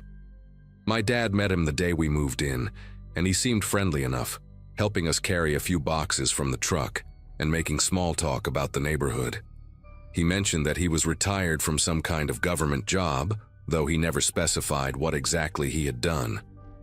What I remember most from that first meeting was how he kept glancing toward me while talking to my parents, quick little looks that lasted maybe a second too long. I told myself I was imagining things, that I was just being paranoid because he was a stranger, but something about the way he smiled at me, all teeth and no warmth in his eyes, made me want to go inside and lock the door behind me. The first week passed without incident, and I started to relax into our new life. I spent most of my days either unpacking boxes or floating in the pool, trying to squeeze every bit of summer out of the remaining weeks before school started. The weather that July was relentless, hitting triple digits almost every afternoon, so the pool became my refuge. I would lay out on a towel on the deck, put in my earbuds, and just let the sun bake away all the stress of moving. It was during one of those lazy afternoons that I first noticed Howard on his back deck. He was standing near the railing with a large camera, one of those professional-looking ones with a massive lens attached to the front. He seemed to be pointing it toward the trees at the edge of his property, adjusting the focus every few seconds. I figured he was one of those bird-watching types, maybe photographing cardinals or whatever else lived in suburban Colorado. I waved at him out of politeness, and he lowered the camera just long enough to wave back before returning to whatever he was shooting. Over the next several days, I started to notice a pattern. Every single time I went outside to swim or sunbathe, Howard would appear on his deck within 10 or 15 minutes, always with that same camera. At first, I thought it was just coincidence, that maybe he spent most of his day out there anyway, and I had never paid attention before. But then I started testing it. One afternoon, I went outside, stayed for 5 minutes, then went back in. I watched from my bedroom window, and sure enough, Howard came out onto his deck about 8 minutes after I had gone inside. He stood there for a moment, scanning the yard, then went back in when he saw I was not there. I tried it again the next day, same result. My heart started beating faster every time I saw that sliding glass door open, every time I heard the distant click, click, click of his camera shutter. I wanted to believe he was just a lonely old man with a hobby, but the timing was too perfect, too deliberate to be anything innocent. I brought it up to my mom one evening while she was cooking dinner, trying to keep my voice casual so she would not think I was overreacting. I told her about Howard and his camera, about how he always seemed to show up right when I went outside. She listened while stirring a pot of spaghetti sauce, her brow furrowing slightly as I explained. When I finished, she sighed and told me that he was probably just bored and lonely, that retired men often pick up hobbies like photography to fill their time. She reminded me that we were new to the neighborhood and should not start making accusations without proof. My dad, who was sitting at the kitchen table reading something on his phone, agreed with her. He said Howard seemed like a nice enough guy and that I was probably just not used to having neighbors so close. I wanted to argue, wanted to tell them that they did not see what I saw, but I knew they would not believe me without something concrete. So I dropped it, feeling more alone in my unease than I had before I even mentioned it. That Saturday, my dad decided to install a motion-activated security camera on our back deck. It was not because of Howard. He said it was just a smart thing to do for any new homeowner, especially with the sliding glass doors leading to the backyard. He set up the system so that any motion in the yard would send an alert to an app on his phone, along with a short video clip. I remember feeling a small wave of relief when he finished mounting it, thinking that, at least now, there would be some record if anything strange happened. The first few days of alerts were boring, just clips of squirrels running across the grass or birds landing on the edge of the pool. But then, on the 4th night after the camera was installed, my dad called me into the living room with a strange look on his face. He handed me his phone and told me to watch the video that had come in around 2 in the afternoon, when I had been out by the pool. The clip was only 15 seconds long, but what it showed made my throat tighten. There, attached to the wooden slat of our back fence, was a small black camera, a GoPro, angled directly at the spot where I always laid out my towel. My dad went outside immediately to check, and I followed close behind him, my legs feeling weak beneath me. We walked to the fence together, and there it was, a matte black GoPro Hero mounted with a small clamp to one of the horizontal slats. It was positioned low, maybe 3 feet off the ground, hidden behind a clump of ornamental grass that grew along the fence line. You would never notice it unless you were specifically looking for it, which is exactly what made it so disturbing. The camera was still recording when we found it, a tiny red light blinking on its side. My dad reached out and ripped it off the fence, his jaw clenched so tight I could see the muscles twitching beneath his skin. He turned the camera over in his hands, examining it like he could not quite believe what he was holding. There was no memory card inside. Whoever had placed it there must have been streaming the footage directly to another device. My dad looked at me, then looked toward the fence that separated our yard from Howard's property, and I watched the realization settle into his expression like a stone sinking into water. He told me to go inside and stay there while he went next door to talk to Howard. I did as he asked, but I positioned myself near the kitchen window where I could see the front of Howard's house. My dad walked up the driveway and knocked on the door, the GoPro still clutched in his right hand. Howard answered after maybe 30 seconds, and I watched them talk on the porch. From where I stood, I could not hear what they were saying, but I could see my dad holding up the camera and gesturing toward our yard. Howard shook his head repeatedly, his hands raised in what looked like a gesture of innocence. The conversation lasted about 5 minutes before my dad turned and walked back home, his face red and his stride heavy with frustration. When he came inside, he told us that Howard denied everything. He claimed he had never seen the camera before, that someone else must have put it there, maybe teenagers playing a prank. He even suggested that we should check with the other neighbors, implying that anyone could have accessed our fence from the alley behind the houses. My dad did not believe him, not for a second, but without concrete proof that Howard had placed the camera, there was nothing more we could do that night. The next morning, my dad filed a police report. 2 officers came to our house around noon, a man and a woman who looked like they had seen their share of neighborhood disputes. My dad showed them the GoPro, explained where we had found it, and told them about Howard and his constant presence on the deck with his camera. The officers listened patiently, took notes, and then explained the reality of the situation.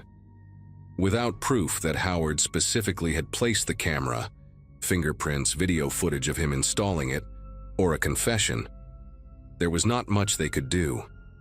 They said they would go talk to him, document the incident, and keep it on file in case anything else happened.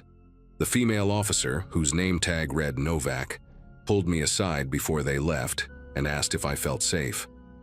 I told her I did not know anymore, that I used to feel safe in my own backyard, but now I could not even look out my window without wondering if someone was watching. She nodded like she understood, gave me her card, and told me to call if anything else happened. It was a small comfort, but it was something. That afternoon, I made a decision. I was not going to let Howard take away my summer, my sense of peace, my right to exist in my own space without being surveilled. I put on my swimsuit, grabbed a towel, and walked out to the backyard like I had done dozens of times before. But this time, I brought my phone with me, and I had the camera app open and ready. I laid out on the deck, pretending to scroll through social media, but really I was watching the fence line and Howard's deck through my peripheral vision. It took less than 10 minutes. His sliding glass door opened with that familiar scrape of metal on metal, and there he was, camera in hand, positioning himself at his usual spot on the railing. I waited until he raised the camera to his eye, until I could see the long lens pointed directly at me, and then I stood up and aimed my phone right back at him. I started recording, making sure to capture his face, his camera, the angle of his lens. He noticed almost immediately. For a moment he just stood there, frozen, the camera still raised. Then he lowered it slowly, his expression unreadable from that distance, and he turned and walked back inside without a word. I sent that video to Officer Novak that same evening, along with a detailed timeline of every incident I could remember. She called me back the next day and told me she had shown the footage to her supervisor, who agreed that it established a clear pattern of behavior. Combined with the GoPro we had found on our fence, they now had enough to pay Howard a more serious visit. I do not know exactly what was said during that conversation, but I do know that 2 days later, a moving truck appeared in Howard's driveway. He did not look at our house once while the movers loaded his furniture, his boxes, his life into the back of that truck. My mom, who had finally come around to believing me after seeing the video, stood at the window and watched him leave with a grim satisfaction on her face. My dad had already consulted with a lawyer about a restraining order, but it turned out we did not need it. Howard was gone within a week, and we never saw him again. I later learned from a neighbor down the street that he had moved out of state entirely, though nobody seemed to know where. It has been almost 2 years since that summer, and I still think about it more often than I would like.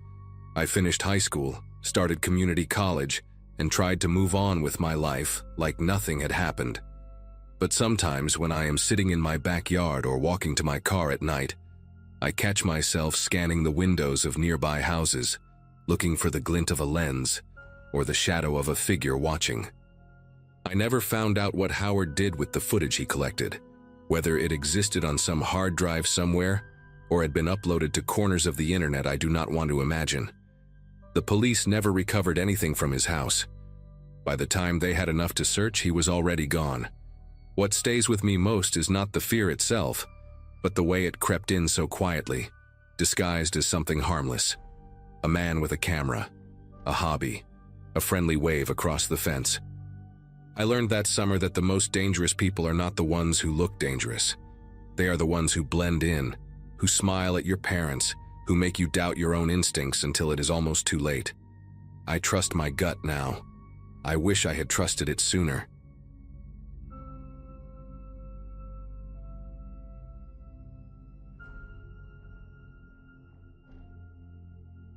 The duplex where I lived back then sat on a quiet, dead-end street, the kind where porch lights stayed on more for habit than need.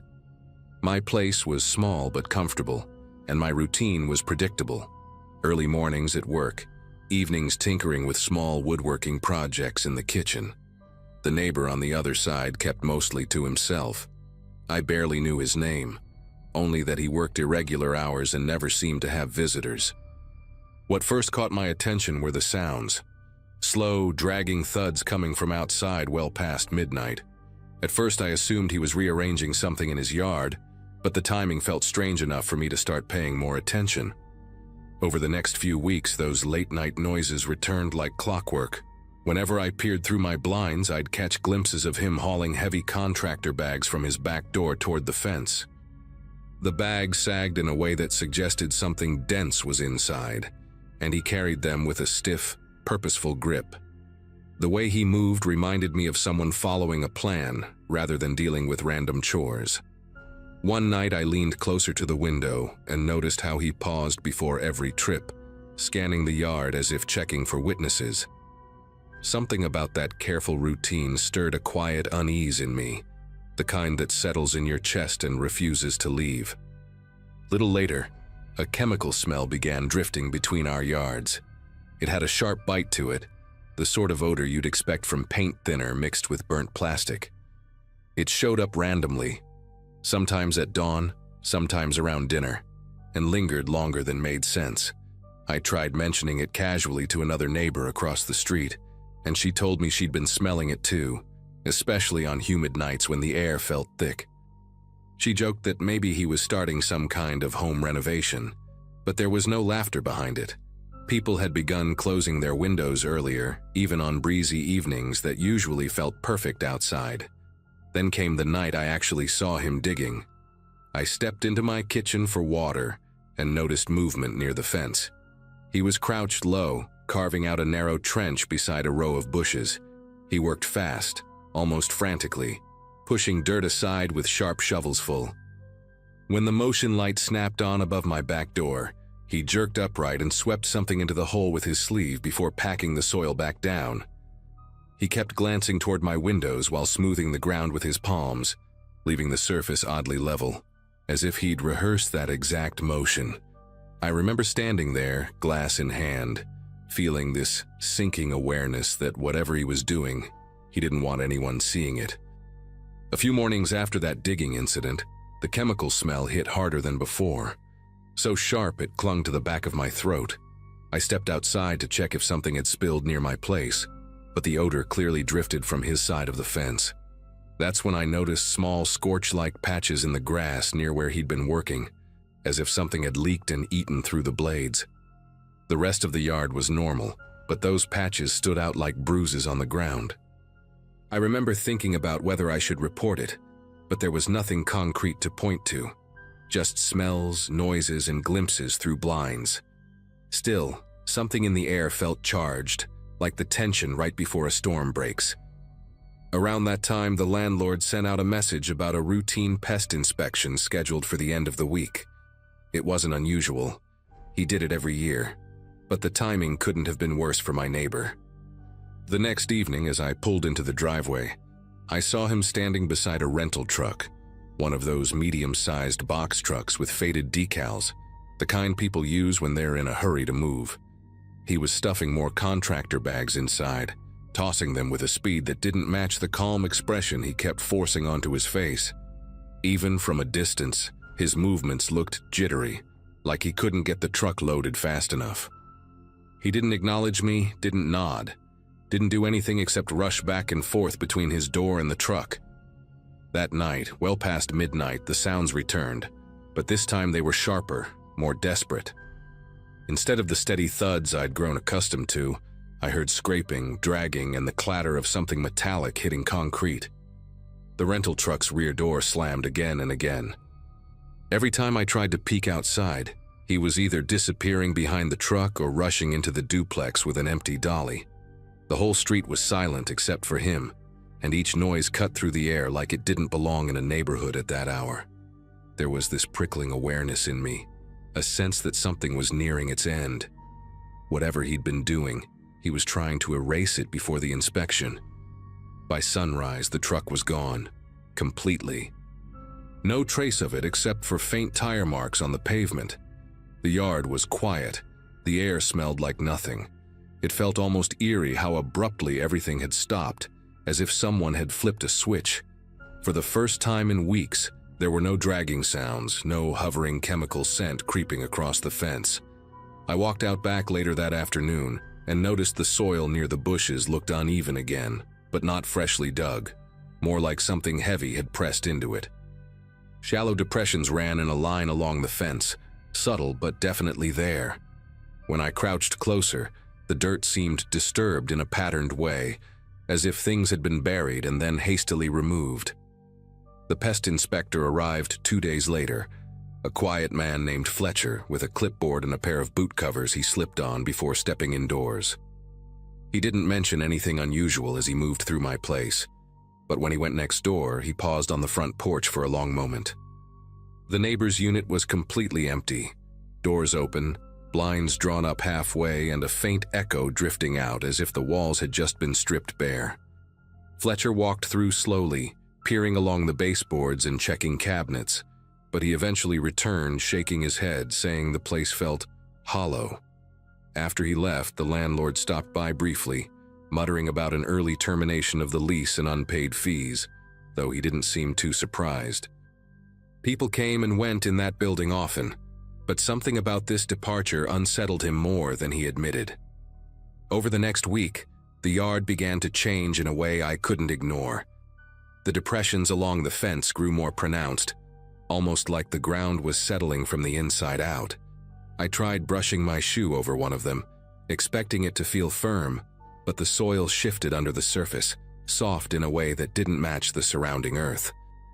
A stray dog from down the street wandered into my yard one afternoon and started pawing at one of the spots, digging with this frantic enthusiasm animals get when they've picked up a scent.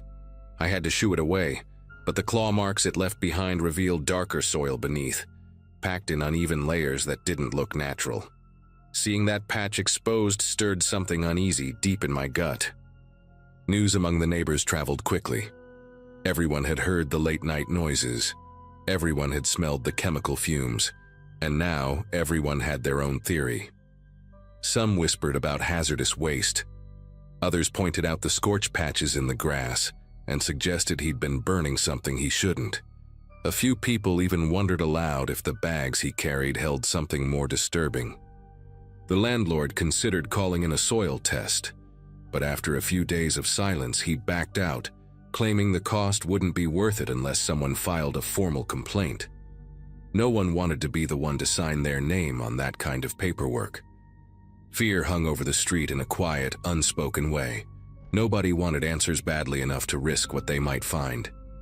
Eventually, life settled back into its usual rhythm, but the yard never really looked the same. Every time I stepped outside, those indentations drew my attention like they were waiting for someone to acknowledge them. I never dug them up. Part of me felt I should, but another part insisted that whatever had been there was better left undisturbed. The neighbor never returned, not even to collect stray mail that piled up for weeks before the landlord finally tossed it. Sometimes on warm nights when the breeze shifts just right, I swear there's still a hint of that chemical odor drifting through the fence line. Faint, but unmistakable. I've moved since then, but the memory of those late-night bags and the silent panic behind that rushed departure stays with me. And the truth is, whatever he was hiding back there, I don't think anyone was meant to uncover it.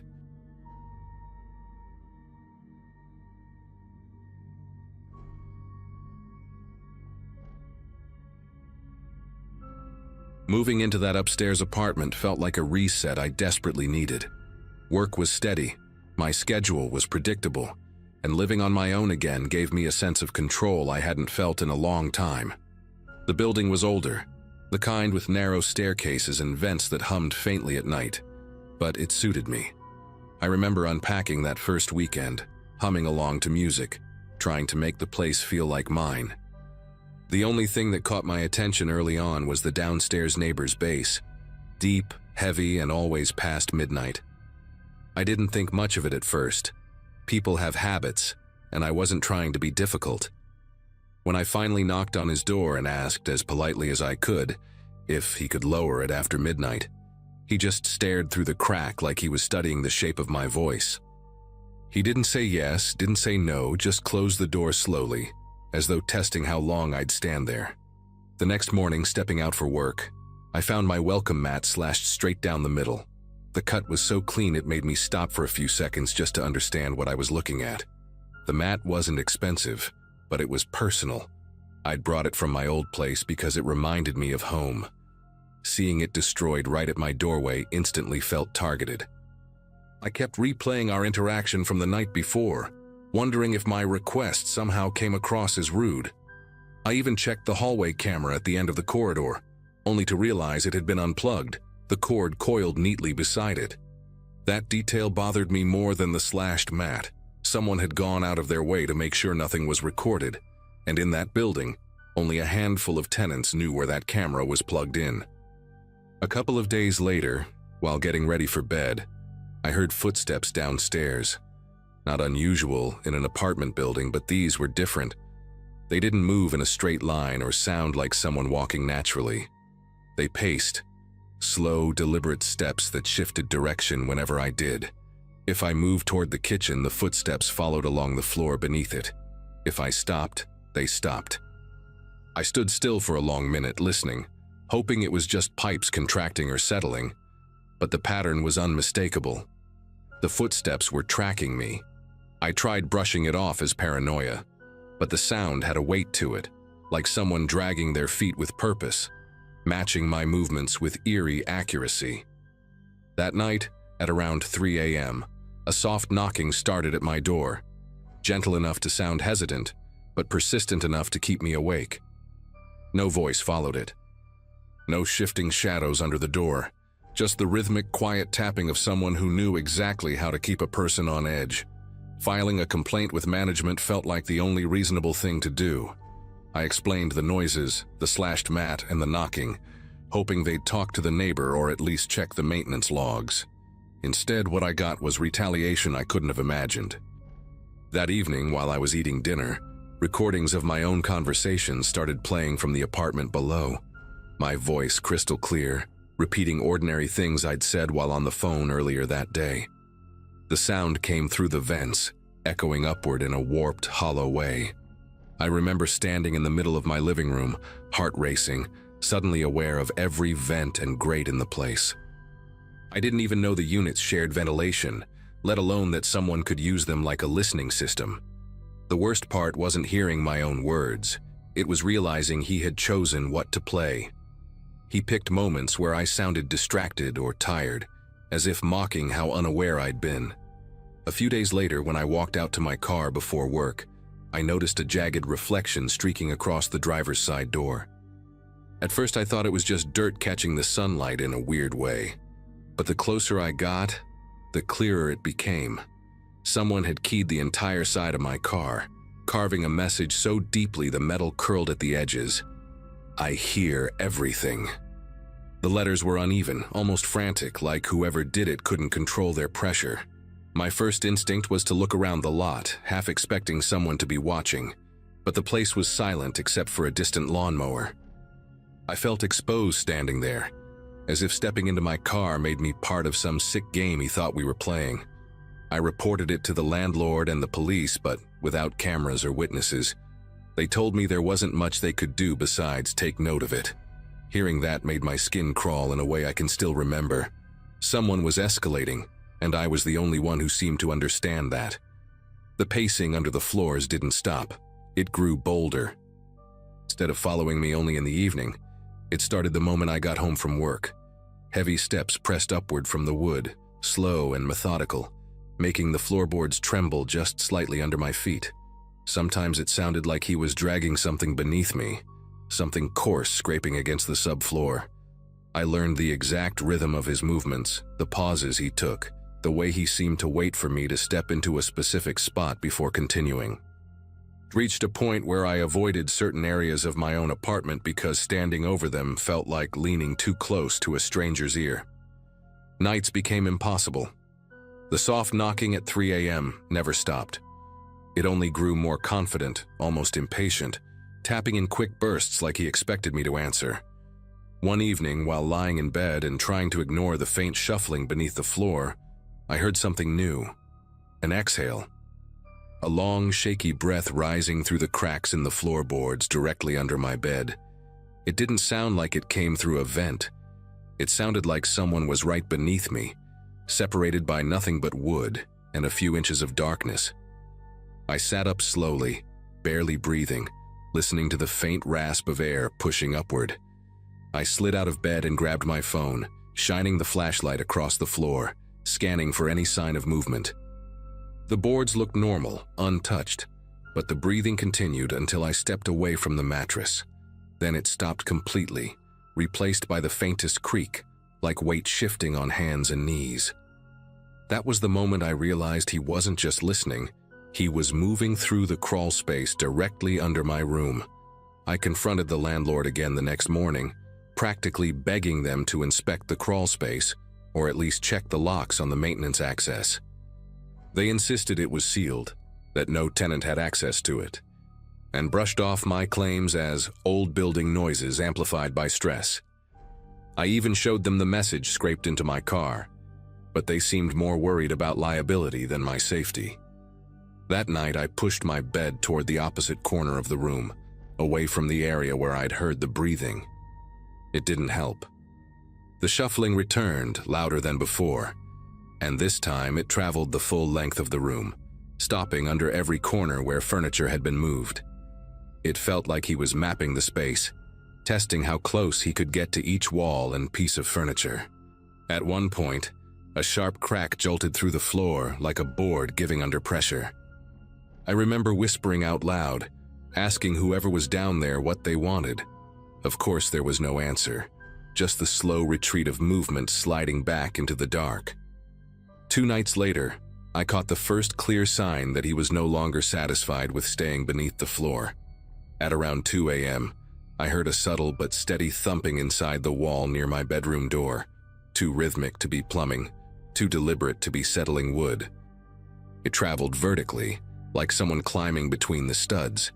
I walked into the hallway and pressed my ear gently to the drywall, and there it was again, a faint scritching, followed by another thump, then a dragging sound moving upward. The space between those walls wasn't wide enough for a person, at least not comfortably, yet the noises fit the size of someone determined enough to squeeze through anything. When the thumping reached eye level, I stepped back instinctively. A small puff of drywall dust drifted out of a barely visible gap at the baseboard, as if the pressure from inside had forced it loose. That was when I grabbed my bag and slept in my car, because whatever line he'd been creeping toward, he had finally crossed it. The next morning, after barely sleeping, I returned to the apartment with a maintenance worker who reluctantly agreed to check the crawlspace and walls.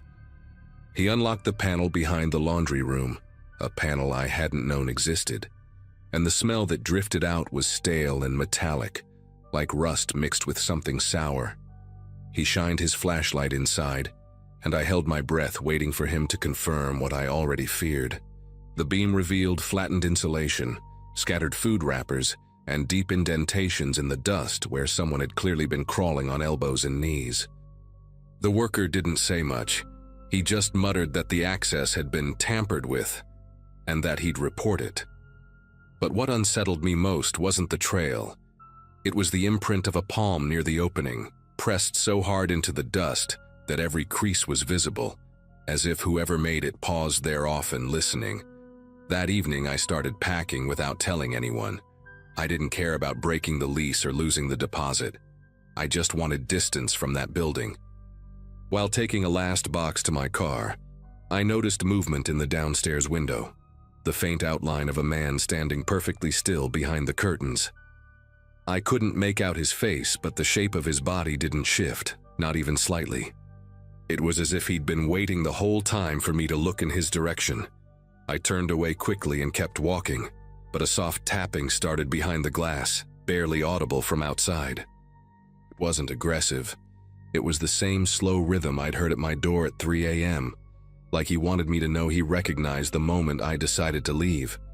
My legs felt weak as I reached the car, but leaving was the only thing that made sense. I drove to a friend's place across town and refused to go back alone. By the end of that week, I had moved out completely. I didn't retrieve the final few items left in the kitchen cabinets, didn't check the mail slot one last time. None of it felt worth stepping back inside. Months later, the landlord called to say the downstairs tenant had disappeared, left everything behind. According to him, the crawl space had been resealed and the unit was safe again, said with a tone that made it clear he wanted me to consider returning. I never did. Every so often, though, I still think about those footsteps tracing my movements, the recordings of my voice echoing through the vents, and the breathing rising through the floor in the middle of the night. I don't know what he was planning to do once he found a way in. Maybe nothing. Maybe something worse. All I know is that leaving saved me from ever finding out.